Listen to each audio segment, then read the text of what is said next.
తపోజీవనం చేసినటువంటి గౌతమ మహర్షితో ధార్మికమైనటువంటి జీవితాన్ని గడుపుతుంటే ఎప్పటి నుంచో ఇంద్రుడికి అహల్య మీద కోరికుంది. ఎందుకని? అహల్యని సృష్టించగానే ముందు వెళ్ళి అహల్యనిమ్మని అడిగిన వాడు ఇంద్రుడు. అడిగితే ఇంద్రుణ్ణి అప్పుడు అహల్య చూసింది. దేవరాజు, గొప్ప ఐశ్వర్యము అధికారము కలిగినటువంటి వాడు చూసి ఇంద్రుడి పట్ల కించిత్ మమకారం ఆవిడ మనస్సులో ఏర్పడింది. అందుకే కన్యాస్వరూపంలోకి వచ్చేటప్పటికీ ఆవిడ మనస్సులో భర్తృస్వరూపం ఎవరు పడితే వారు ముద్ర పడకుండా తండ్రి జాగ్రత్త పడాలి. లేకపోతే నారాయణ స్వరూపంగా నువ్వు కాళ్ళు కడిగి కన్యాదానం ఎలా చేస్తావు? అందుకే శాస్త్రం అంత జాగ్రత్తగా మాట్లాడుతుంది ఆడపిల్ల ఉన్న చోట. సరే, ఈయనన్నాడు బ్రహ్మగారు, ఇంద్రుడికి ఇవ్వడం ఏమిట్రా, ఇంత గొప్ప కన్యని సృష్టించాను, ఇవ్వనంటే ఇంద్రుడు కోపిస్తాడు, అందుకని ఒక పరీక్ష పెడతానన్నాడు. అంటే ఇది రామాయణాంతర్గతం కాదు, అహల్య గొప్పతనం చెప్పడానికి నేను బ్రహ్మవైవర్త పురాణంలోంచి చెప్తున్నాను. ఆయన అన్నాడు, ఎవరు భూలోకానికి అంతటికీ తొందరగా ప్రదక్షిణం చేసి వస్తే వారికి ఇస్తాను ఈ కన్యనన్నాడు. ఇంద్రాదులు తమ వాహనాలెక్కి బయలుదేరారు.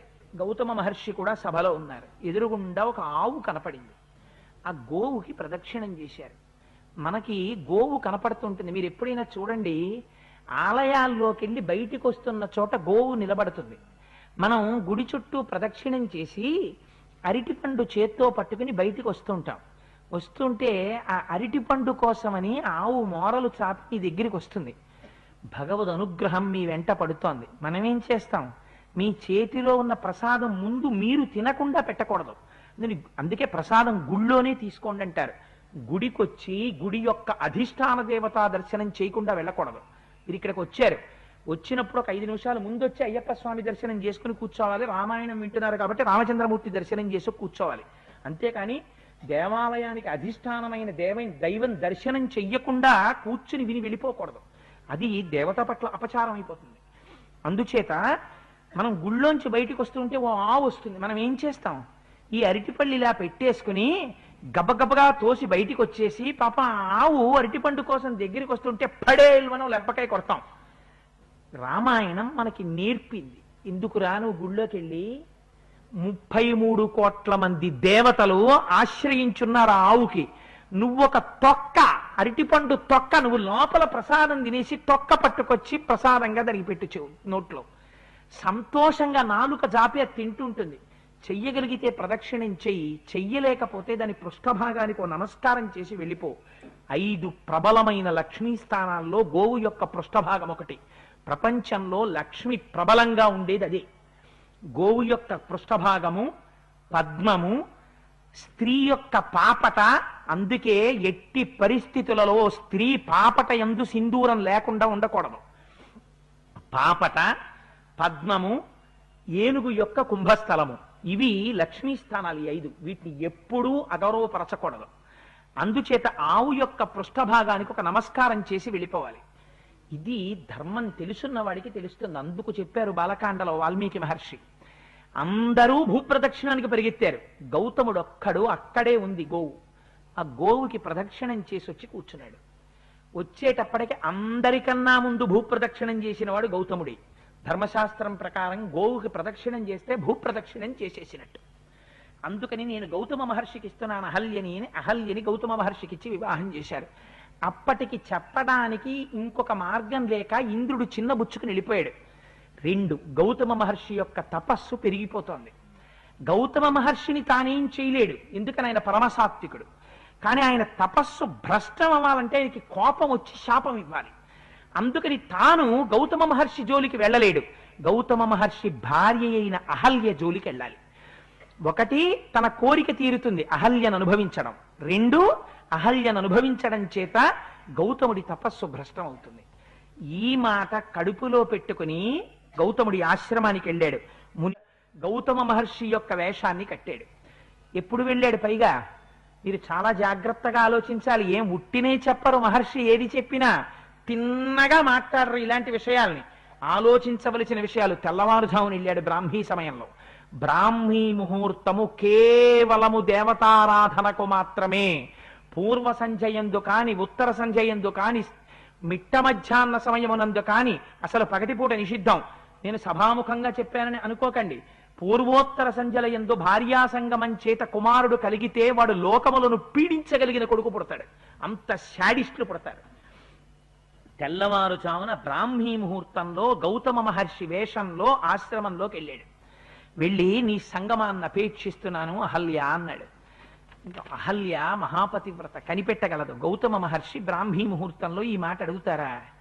సంధ్యావందనాది క్రతువులు చేసుకుని నదీ స్నానం చేసే మహర్షి బ్రాహ్మీ సమయంలో భార్యా సంగమం ఎందుకు అడుగుతారు? అడగరు.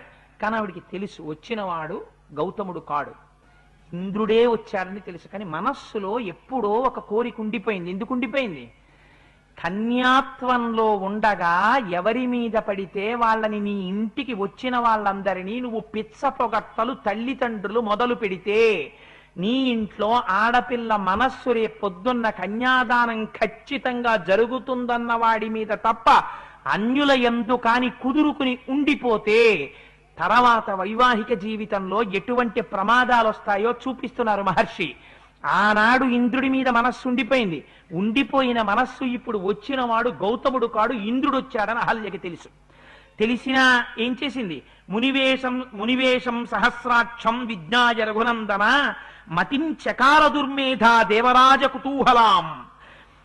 ఆవిడ వచ్చినటువంటి వాడు గౌతముడు కాడని తెలిసి కూడా దుర్మేధయై ఇంద్రుడికి దేవరాజ్యాధిపతి అని, ఆయనకి కామధేనువు కల్పవృక్షం ఉన్నాయని, ఐశ్వర్యం ఉందని ఆయనతో సంగమాన్ని అంగీకరించింది. అంగీకరిస్తే ఆయన సంగమించాడు. సంగమించిన తరువాత ఒక మాట అంది అహల్య, కృతార్థోస్మి సురశ్రేష్ఠ గచ్చ శీఘ్రమిత ప్రభో ఆత్మానం మాం చ దేవేశ సర్వదా రక్షమానద. ఓ ఇంద్ర, కృతార్థోస్మి, నేను కృతార్థురాలయ్యాను నీతో సంగమం చేత. నువ్వు తొందరగా ఇక్కడి నుంచి వెళ్ళిపో. మహర్షులు ఏది చెప్పినా మన సంప్రదాయంలో గొప్పతనం ఏమిటో తెలుసా అండి? దాచి మాట్లాడరు. కానీ ఇది వినేటప్పుడు మీరు తొందరపడి నిర్ణయాలకు వచ్చేసేయకండి. అందులో ఆంతరమైన విషయం చెప్తాను నేను తప్పకుండా. అందుకని కృతార్థోస్మి సురశ్రేష్ఠ గచ్చ శీఘ్రమిత ప్రభో, నువ్వు వెంటనే ఇక్కడి నుంచి వెళ్ళిపో. ఎందుకో తెలుసా? నేను కృతార్థురాలను అయ్యాను నీతో సంగమం చేత. కానీ నిన్ను నువ్వు రక్షించుకో గౌతముడి నుంచి, నన్ను రక్షించండి. ఎందుకని? గౌతముడు ఇంటికి వచ్చాడా తన బండారం ఇంద్రుడి బండారం బయటపడిపోతుందండి. ఎంత అనరాని మాట! ఈ మాట అంది. ఇంద్రుడు అన్నాడు, ఆయన వెళ్ళిపోతూ ఆయన అన్నాడు, దొంగ నవ్వోటి నవ్వి ఇంద్రుడు, నేను చాలా సంతోషించాను అహల్య, నేను బయలుదేరిపోతున్నాను. శుశ్రోణి పరితిష్టోస్మి, చాలా ఆనందాన్ని పొందాను. గమిష్యామి యథాగతం, ఎలా వచ్చానో అలా వెళ్ళిపోతున్నాను అన్నాడు. అని దొంగలా గబగబా పర్ణశాలలోంచి బయటికి వస్తున్నాడు. బయటికి వచ్చేటప్పటికి ఎంత అందంగా మాట్లాడతారో చూడండి మహర్షి. లోపల నుంచి బయటికి ఎడుతున్నవాడు ఎవరు? దేవేంద్రుడు. బయట నుంచి లోపలికి వస్తున్నవాడెవరు? గౌతముడు. విశేషణం ఎవరికేశారు? దేవతలని దానవులని కూడా తన తపశ్శక్తి చేత నిగ్రహించగలిగినటువంటి తపోధనుడైనటువంటి గౌతముడు లోపలికి వస్తున్నాడు. ఎక్కడ తప్పు ఉందో అక్కడ ఎంత ఐశ్వర్యం ఉన్నా ముఖం మారిపోతుంది. ఎక్కడ బ్రహ్మమును నమ్ముకునున్నాడో అక్కడ తన మీద ఎన్ని నిందలొచ్చినా తేజోవంతమై సూర్యుడి పగిది వెలిగిపోతూనే ఉంటాడు. అందుకని ఆయన చేతిలో దర్భలు పట్టుకుని ఉన్నాడు. స్నానం చేసి వచ్చాడు. ఆ ఒంటి మించి ఇంకా నీరు కారుతోంది. దేవతలను దానవులను కూడా శాసించగలిగినటువంటి అపారమైన తపశ్శక్తితో దుర్నిరీక్షుడై ఉన్నాడు మహానుభావుడు. ఇంద్రుడు బయటికి వెళ్ళి ఆయన వంక చూశాడు.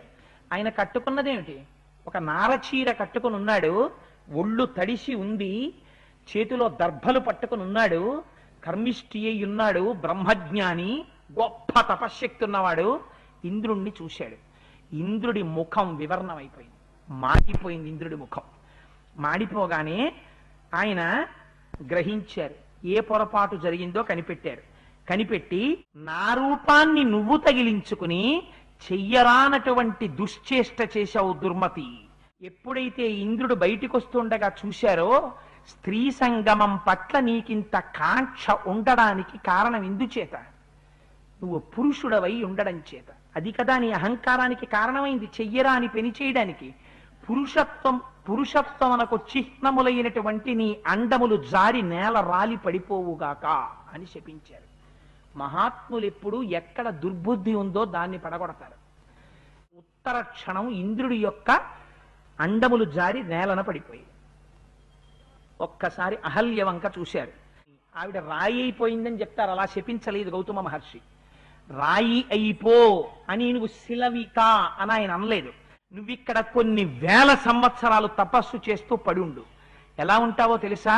వాయుభక్ష, గాలిని తిను. నిరాహార, నువ్వు ఇంకా ఆహారం తినకు. తప్యంతి, తప్పించు. భస్మశాయిని, నీ మీద బూది కప్పేస్తుంది, నువ్వెవ్వరికీ కనపడవిహ. అలా తపస్సు చేస్తూ నేల మీద పడిపోయి ఉండు అని శపించి ఒక మాట చెప్పారు. కొంతకాలానికి దుర్ధర్షుడైనటువంటి రామచంద్రమూర్తి ఈ అరణ్యంలోకి ప్రవేశిస్తారు. ప్రవేశించి పర్ణశాలలోకి వస్తారు. వచ్చినప్పుడు ఆయన చేత, ఆయన పర్ణశాల ప్రవేశించినప్పుడు ఆయన కాలుతో తంతాడనో, తన్నినప్పుడు పాదపరాగం నీ మీద పడుతుందనో అలాంటి మాటలు ఏవీ చెప్పలేదు గౌతముడు. పర్ణశాలలోకి రామచంద్రమూర్తి ప్రవేశించినప్పుడు నీ శాపమునకు విమోచనం కలుగుతుంది. కలిగితే నువ్వేమవుతావో తెలుసా? మళ్ళీ నువ్వు నా భార్య అవుతావు, పత్ని అవుతావు.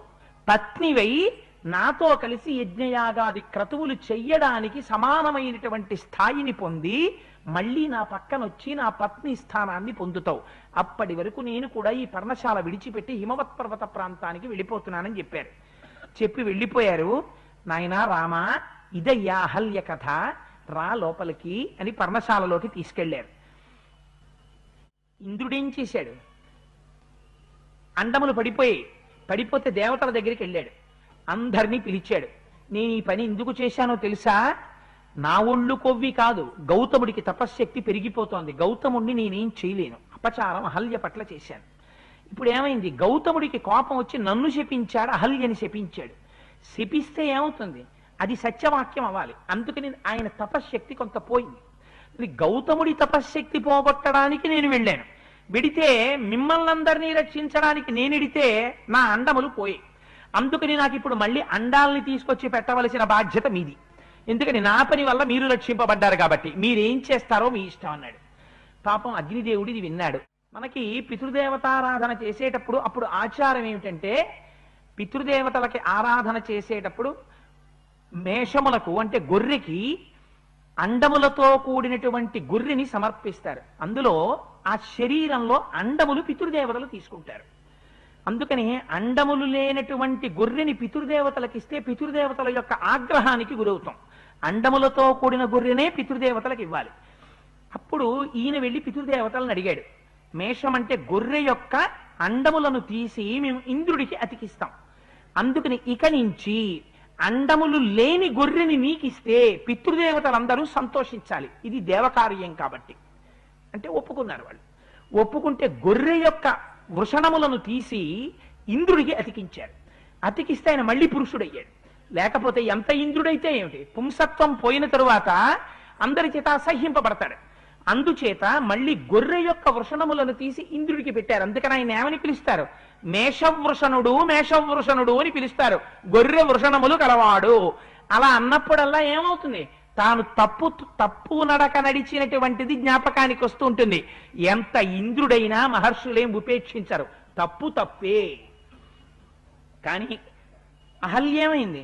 అప్పటి నుంచి కొన్ని వేల సంవత్సరాల నుంచి ఆవిడ తపిస్తూనే ఉంది అక్కడలాగా. వాయుభక్షా నిరాహారా తప్యంతి భస్మసాయిని. గాలి తింటూ ఆహారం లేకుండా ధూళి మీద పడి అక్కడ పడి తపస్సులో ఉంది. రామచంద్రమూర్తి లోపలికెళ్ళారు. వెళ్ళగానే ఇప్పుడు ఆవిడ పరిస్థితి ఏమిటిట?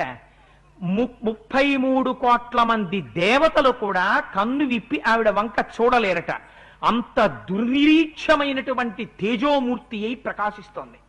రామచంద్రమూర్తి యొక్క దృష్టి పడగానే ఆవిడ బాహ్య స్థితిని పొంది పైకి లేచింది. లేచి రామచంద్రమూర్తి ఆ తల్లిని చూడగానే విచిత్రం ఏమిటో తెలుసా అండి? ఆ శాపం నుంచి విముక్తురాలైనటువంటి అహల్య రాముడి పాదముల మీద పడాలా, లేకపోతే రాముడు అహల్య మీద పాదాల మీద పడాలా? అంటే అహల్యని చూడగానే రాఘవౌతు తతస్తస్య, రాఘవుడే ముందు వెళ్ళి అహల్య యొక్క పాదముల మీద పడ్డట. పడి ఆవిడ పాదములకు నమస్కారం చేశాడు. చేసిన తరువాత అప్పుడు ఆవిడేం చేసింది? స్మరంతి గౌతమ వచ ప్రతిజగ్రాహ సాచతం.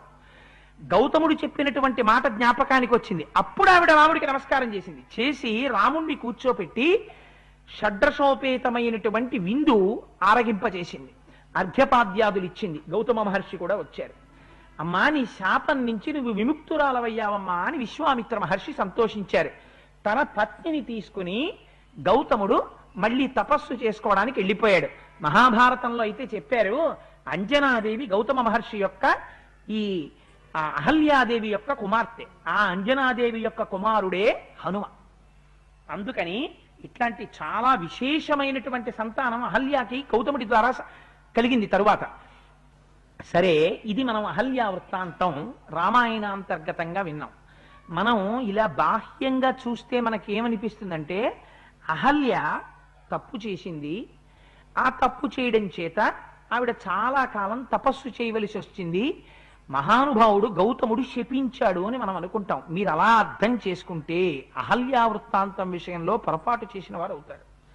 ఎందుకు ఈ మాట అంటున్నానంటే, మీకు ముందే చెప్పాను, అహల్య పట్ల ఇంద్రుడికి కోరిక ఉన్నమాట యథార్థం.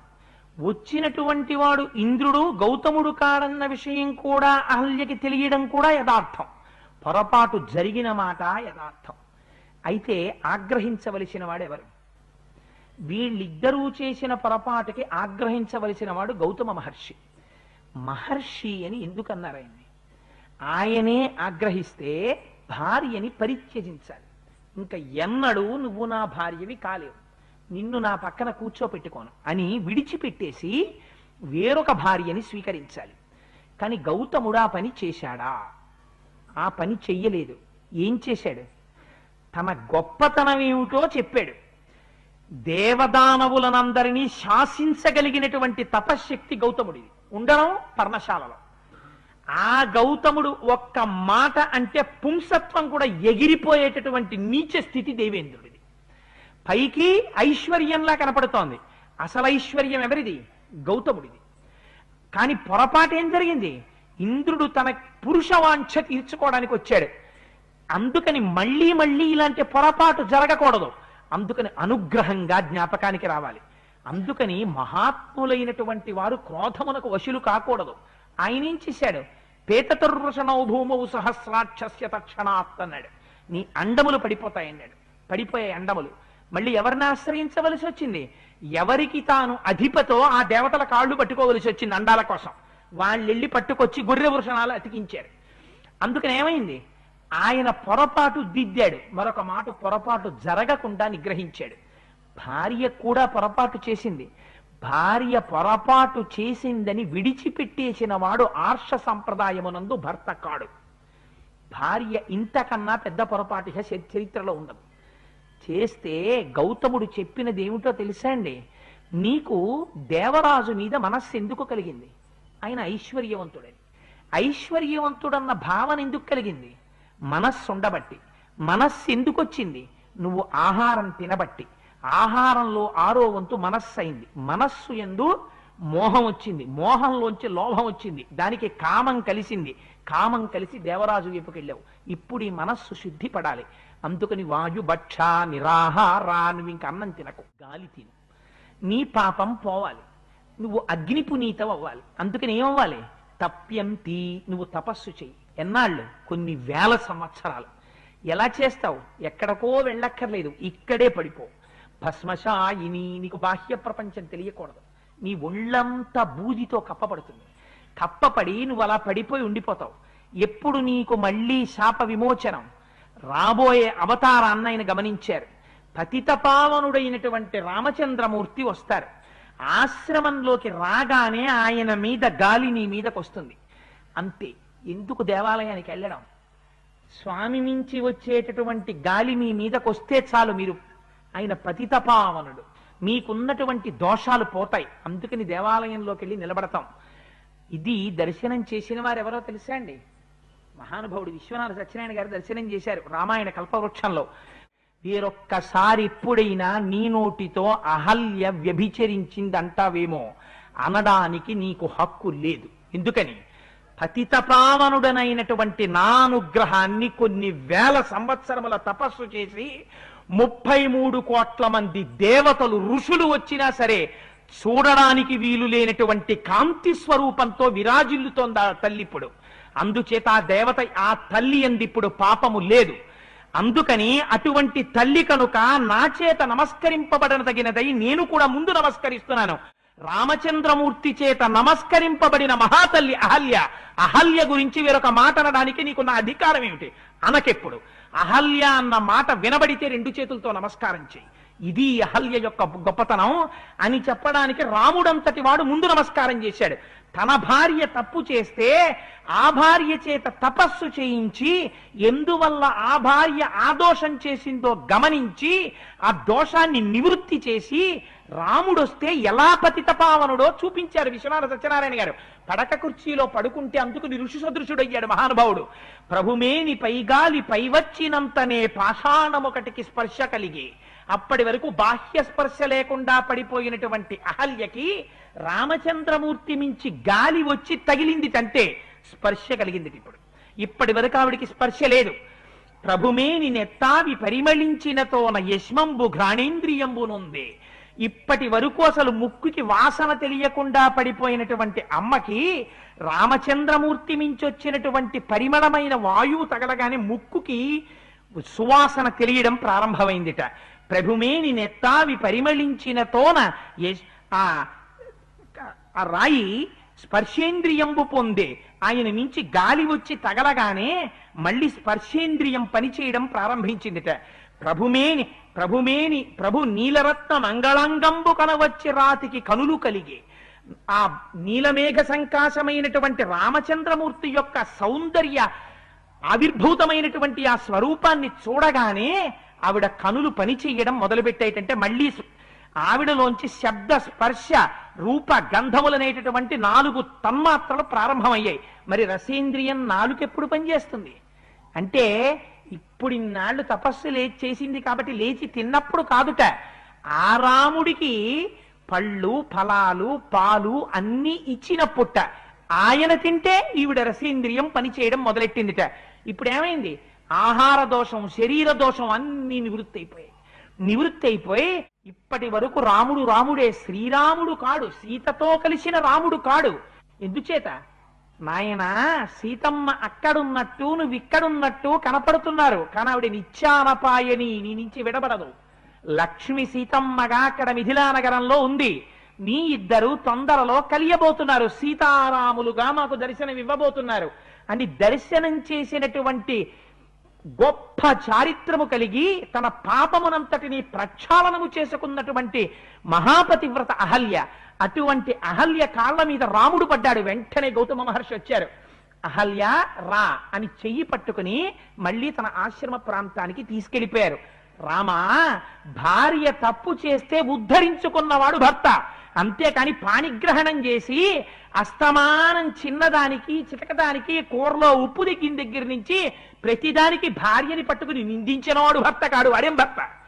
భార్య తప్పు చేస్తే దిద్దుకున్నవాడు భర్త. చూసావా రామ అహల్య కథ?